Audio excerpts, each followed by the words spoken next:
Okay, this morning I'm going to share an additional excerpt from the answer that I gave to the international group of business leaders who hired me to consult with them on their pressing business matters. Yesterday, I addressed how to solve family business problems. I also shared some of my own horror stories from the past. If you missed yesterday's session, be sure to go back and to catch up.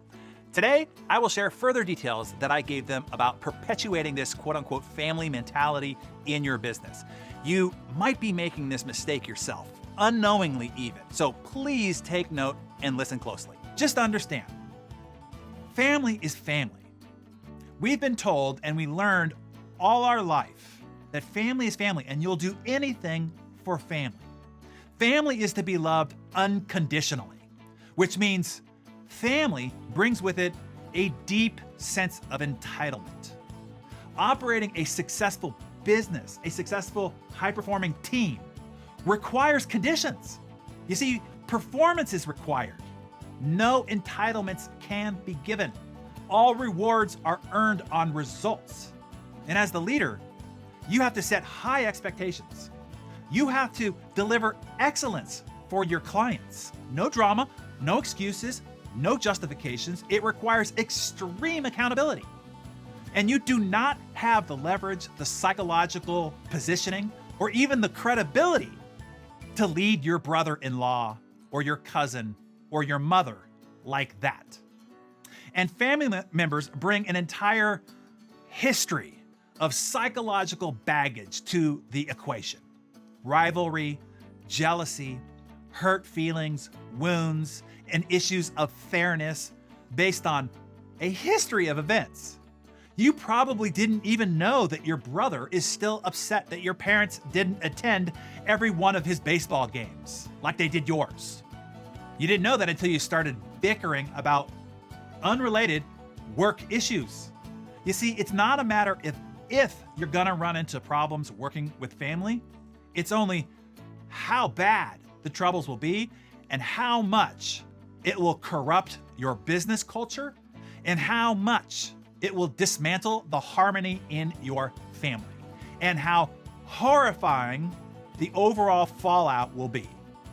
When you have to fire your nephew for insubordination or incompetence or lack of performance or poor attitude with clients or other team members, now the entire family feels like they're empowered to cast their opinion, to take sides, and to throw stones at the enemy.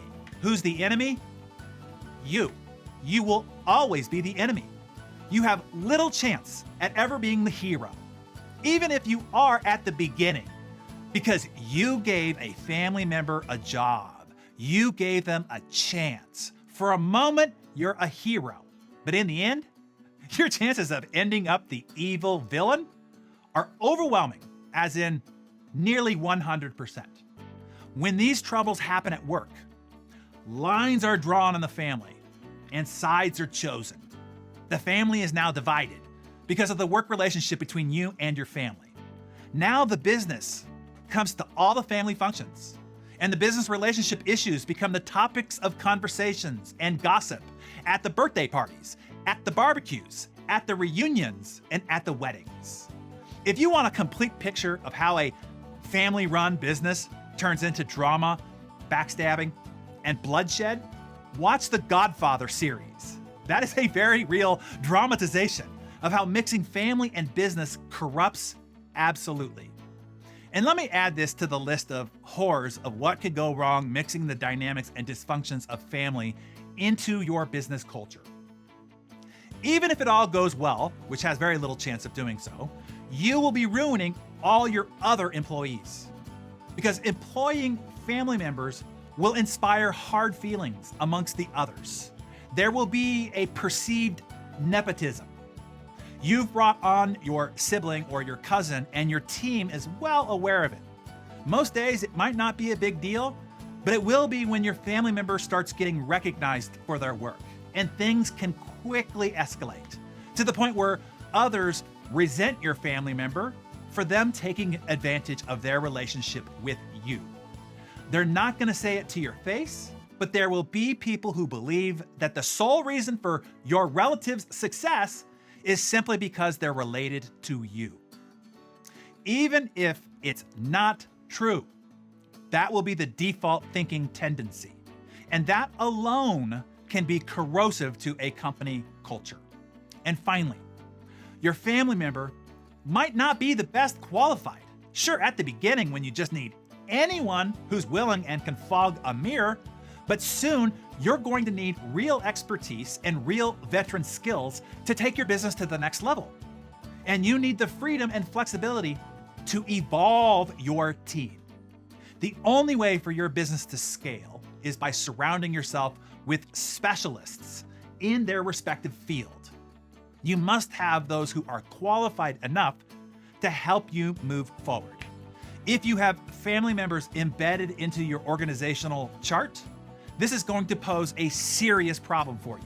And not just professionally and in your business, but personally. Hey, I get it. You can disagree with me. You can ignore all of what I just said and instead say to yourself, yeah, but my situation is different. Yeah, but my family is different. And you can go on and do what you're gonna do anyway. Certainly that is your choice. You are free to do as you wish. I am just giving you my experience and being as straight and as candid with you as I can be. I just only wish somebody had been this candid and straight with me before I made this mistake. Okay, so are any of you involved in a family business? Do any of you have family members who work for you? Do any of you work in a company where the company also employs family members of the owner? Help the community out and share your perspective and your experience on this in the comments below.